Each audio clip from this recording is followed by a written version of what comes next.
respected senior doctors, members from the media, ladies and gentlemen. This is the 8th national workshop that we are holding, he is holding, and it has been a journey of 25 years.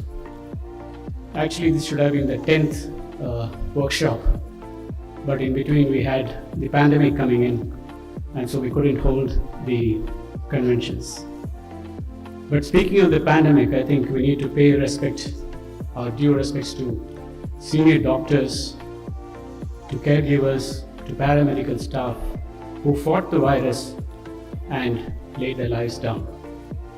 We also need to pay respects to senior journalists, photographers, members from the TV crew who looked into the eye of the virus and reported from front line and laid their lives down. I think it is because of them that we are here today. Now, pandemic is gone, hopefully. We are now in the cusp of a new era. Like the pandemic, when it came, a lot of us didn't know what it was going to do, and what is the future. Just like that, we are now, as I said, in the cusp of a new era called the artificial intelligence and AGI, where we do not know what is to be done, what the future would be. Would we lose our jobs, or we have to adapt? But if you look at history, when the wheel was first invented, it was predicted that half the humanity would die because we would be crushed under the wheel. When the steam engine was invented, there was a great cry in Britain that more than half the cattle population would die because they would be afraid of the sound. When AIDS came, serial researchers said half the population of this world would be wiped out. Then when we transitioned from the 20th century to the 21st century, in the 1990s and we went to the 20s, there are a lot of predictions that our bank accounts would be wiped out because computers would not know how to go from 19 to 20. Telecommunication networks would break down, and that there would be chaos in this world.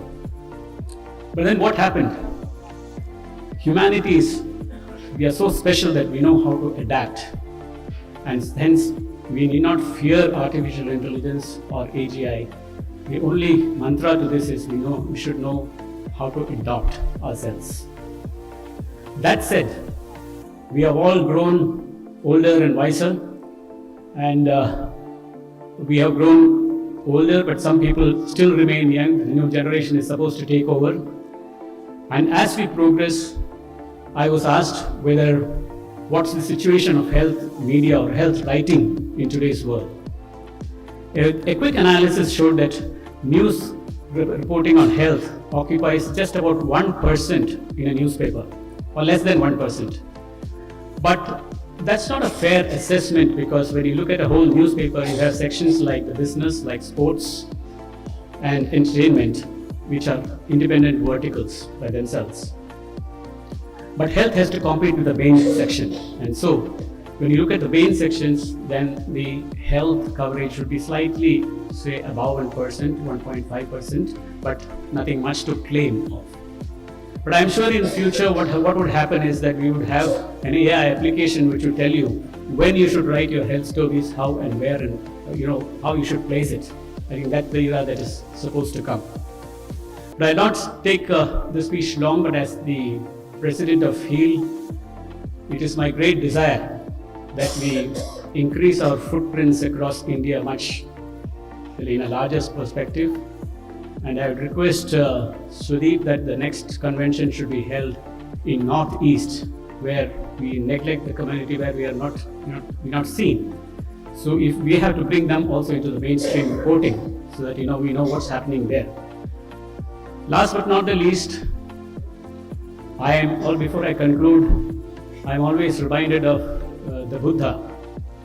If you look at the Buddha, many of us, of course, most of us have not seen him, but the statue of Buddha, when you see, you will find that Buddha had a very broad head. He thinks.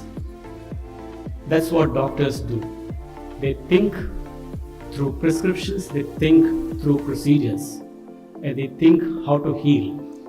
That's what good journalists do. They think through a story. They think how exactly to present it. The Buddha had a long nose. Good doctors sniff for all details before they come to a conclusion. Journalists sniff for data, for information, and that's how they become good journalists. And the Buddha had long, large ears. Good doctors listen to what's happening in the world around them, to the research that's happening around them. Good journalists listen to what's around them and to report factually what's correct. But the Buddha, strangely, had very small lips, because whatever he spoke sense. That's what doctors do. Good doctors speak sense. Good journalists speak sense. So to all the aspiring Buddhas over here and to all the Buddhas over here, be like the Buddha so that you know how your future is going to be. So a very warm welcome to all of you, our friends, and greetings from AIIMS too. And thanks Dr. Srivastava and Mr. Shankar for giving me this opportunity to try to cross the gap between medicos and media. So sir just mentioned some very nice things about a good doctor and a good journalist, and sir, I would like to submit to take it a step further. Doctors are good, journalists are also good. We should try and strive how to have better doctors and better journalists.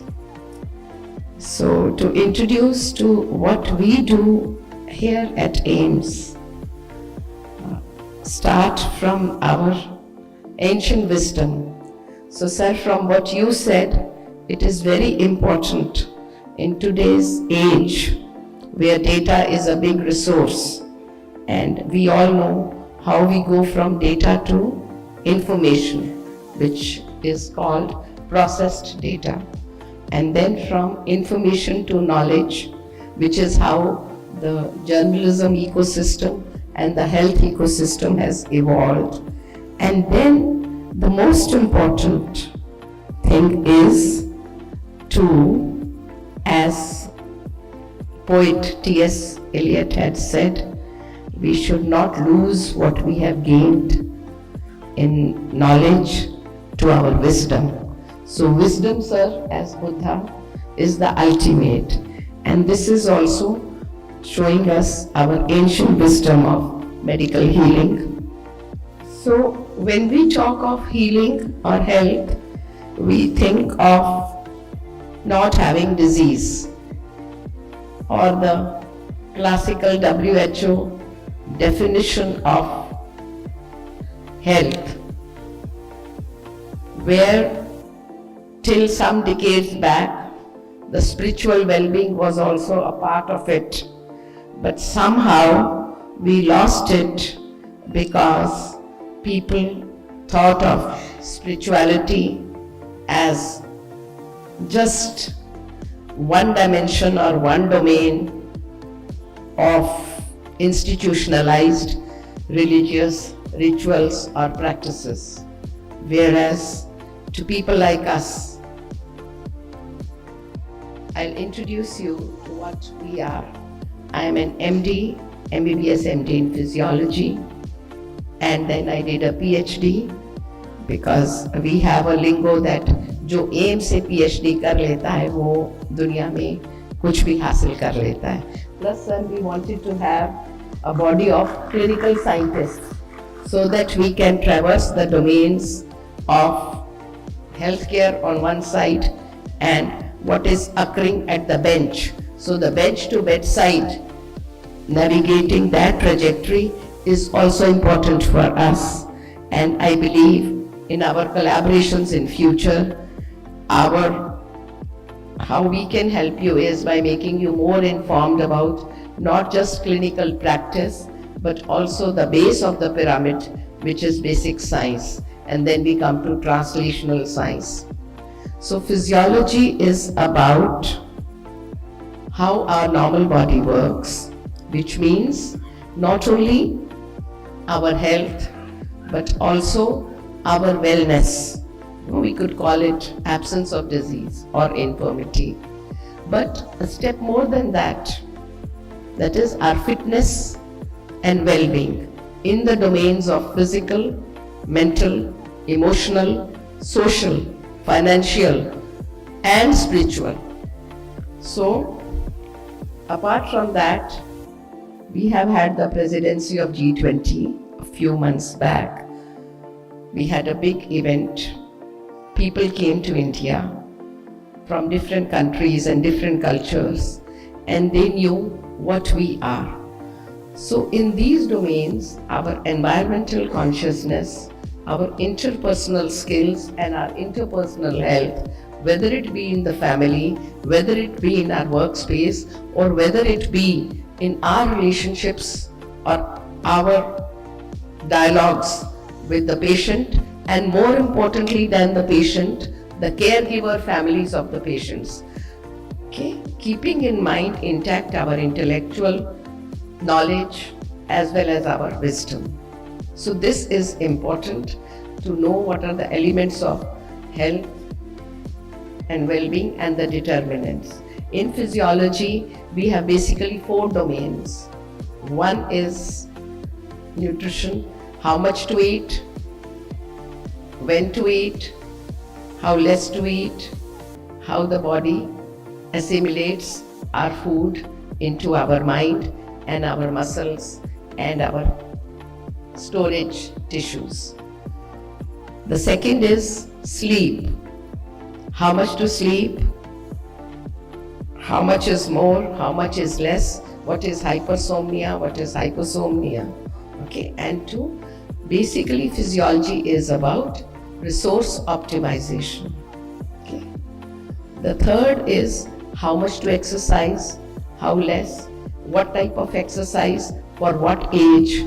So, and the last one is stress management. If we take care of these 4 domains, our nutrition, our sleep, our exercise, and our stress management, then we can do what we call physiological prescriptions for good health and well-being rather than pharmacological. And second, if we can address the gap between our traditional systems, scientifically validate them and present it to the modern world to convince them that what we had, sir, 7,000 years back is not mumbo jumbo. And the normal modern medicine, which is just about 350 years old, with the Industrial Revolution and the Renaissance, we can work on that and teach them, because now they are coming to us. The standard textbooks are giving about a 72 kg Caucasian Western male, but we have our own cultures, we have our own body mass composition analysis, we have our own kind of wisdom, we have a different set of cognitive abilities, and physiologists therefore form the base.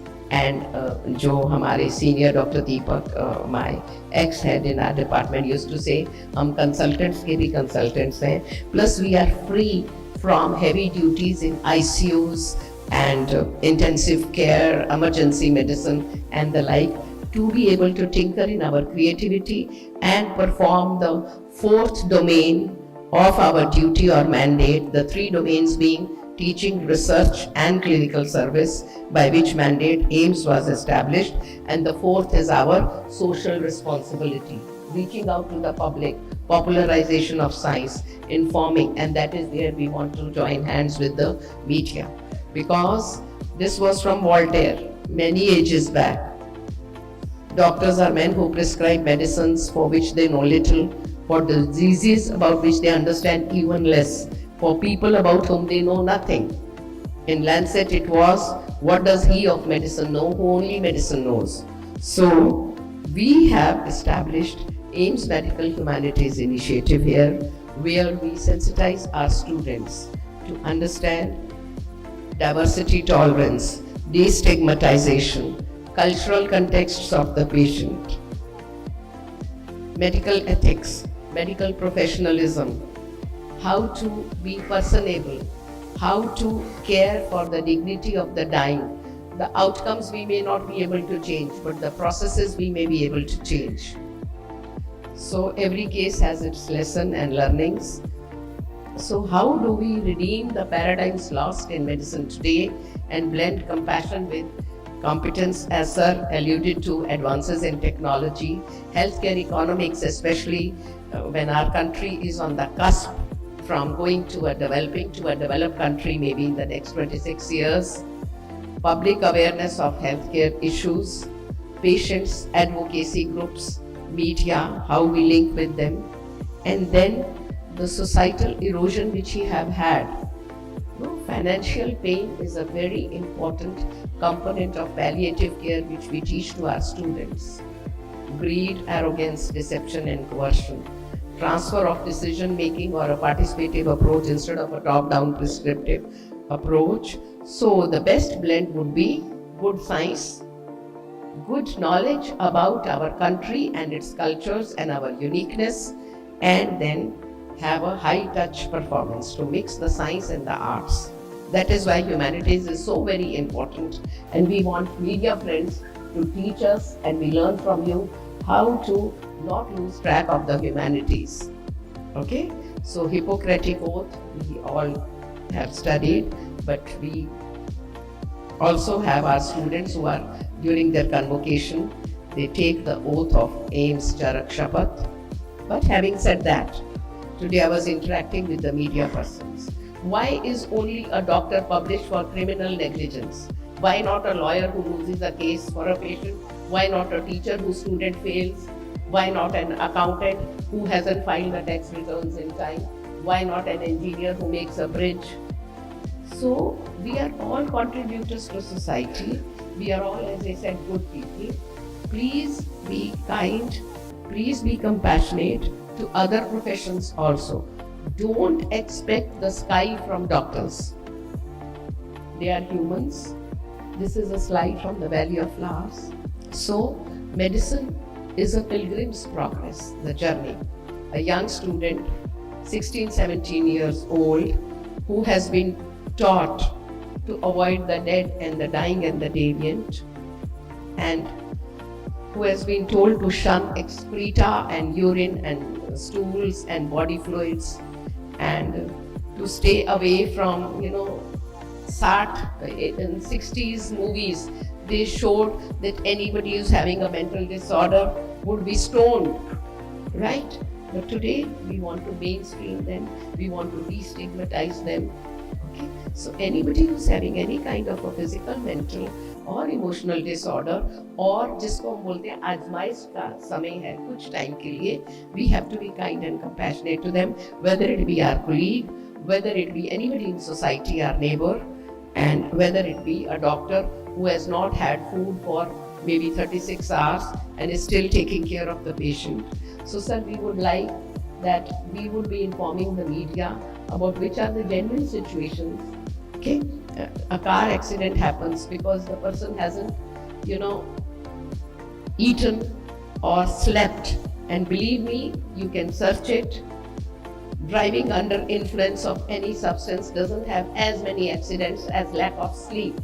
So we have to be kind to our truck drivers who are driving on the highways across time zones, even though we have one time in India. Okay, so night driving is the single most important culprit for accidents. And then we have media reports, ronda gaya, kuchla gaya. Today also we know a motorcycle boy hitting a truck.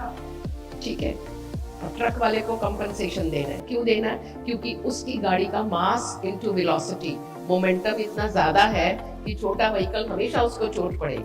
One day a taxi driver told me कि madam उधर accident हुआ है, Mercedes और Alto का, अब Mercedes वाले को मार देंगे. Why? Because they will not forgive him for owning a more expensive car. That is the way, irrespective of the fact that somebody is crossing the road, not obeying the rules. So these are the type of things, and they are also in the medical ecosystem. If the patient doesn't follow the advice of prescription, who is monitoring that? Who is validating that?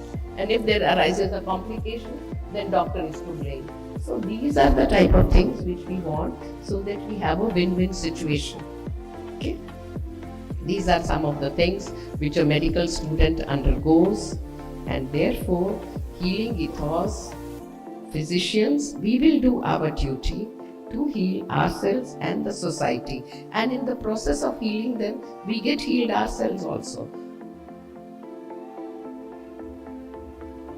But the social contract between the medical profession and the society is professionalism, expectations, obligations.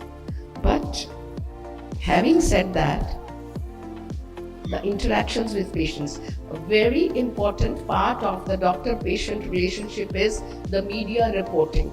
So if media projects us as good people, we can become better.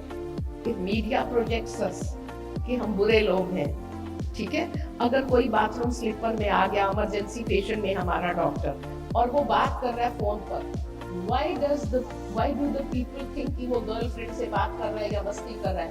For all that matters वो अपने consultant से सलाह ले रहा होगा इसको कैसे handle करना है, और वो सोचेंगे पेशेंट को देख नहीं रहा, फोन पर खड़ा है. So these are the type of things which we sir, and this is just the beginning today. There are many such situations, and I feel you should, just like we have a jury for today's evening function, we should have a jury where some of us can tell us, so even a media reporter should talk to some kind of specialist in that field before reporting the outcome, because we don't want to kill anybody. No, our destinies are intertwined, the patient and the doctor, right? A bad outcome hurts the doctor also as much as it would hurt the patient and the family. And having said that, to become a best doctor or a surgeon, हमको अपनी इज्जत खुद करानी है. I remember my husband is a surgeon. We were invited somebody for dinner, and that man, he was an elder man, maybe 25 years senior to me. He said, madam, why I have invited you for dinner? I said, my husband did a good surgery. He says, no, your husband was the only one who said surgery is not needed for you. So that is the type of people we want as an ideal situation. So emotional literacy, empathy training, to understand कि ये कितनी मुश्किल से आया है हमारे पास traverse करके, that is more important. I welcome faculty of my department for solidarity and support. Yeah.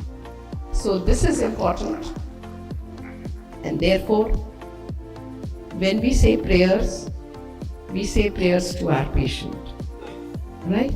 So we are all very small drops in the whole space domain of the universe, and we are very small Shanbhangur drops in the time domain of the universe. Let us all do our duties. A doctor prays as much for his patient, and I've been here for 40 years, and I know the ecosystem, how hard the doctors work.